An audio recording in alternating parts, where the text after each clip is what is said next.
talked a little bit to your high school coach about kind of your progression as a player growing up. I mean, he talked a lot about what you've done in film study and how that's helped you. Have you always been kind of a big film guy, and what do you think that's done? Yes, sir.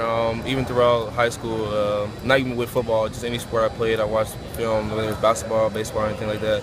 So just film study always gives you the chance to just critique yourself, learn from what you did wrong, and just go out there and change it the next time around. One thing he said is that it helped you kind of learn how to bait quarterbacks. And maybe early on you could kind of take a receiver out of the game, but you kind of learned how to force them to throw your way, and so you could. Yes, sir, definitely. Just different techniques. Not keeping my technique the same every time going against a receiver, or not showing the same coverage with the quarterback and things like that. Just kind of playing a psychological game, getting the heads of the receivers and the quarterbacks, showing different tendencies that they didn't show before. So. When did you kind of learn how to do that?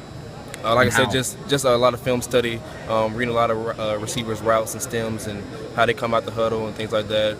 Looking at the quarterback, looking at their progressions and things like that throughout the course of the game. Looking at the targeted receivers, how they throw the ball, when they throw the ball, just a lot of things like that. So. I think Kurt talked about your notes. He said, do you keep like just a huge notebook from film study? Yes, sir, definitely. I pretty much note down anything, whether it's just team meeting or position meeting, anything like that. I'm just constantly writing notes. I'm constantly just trying to get better, and then after those days of just writing those notes, I just go back and retain what I did. So. I think your high school coach said, when you came into high school, you were playing safety a little bit and receiver and stuff like that. And he said, you're going to be a corner. This is, how long did it kind of take you to make that evolution, and when did you kind of realize that this is where you were? When I first came into high school, he kind of had me moving around from nickel to corner to safety and things like that. And I've always just had the athletic skill and just the ball skill, just to going up and getting the ball and things like that.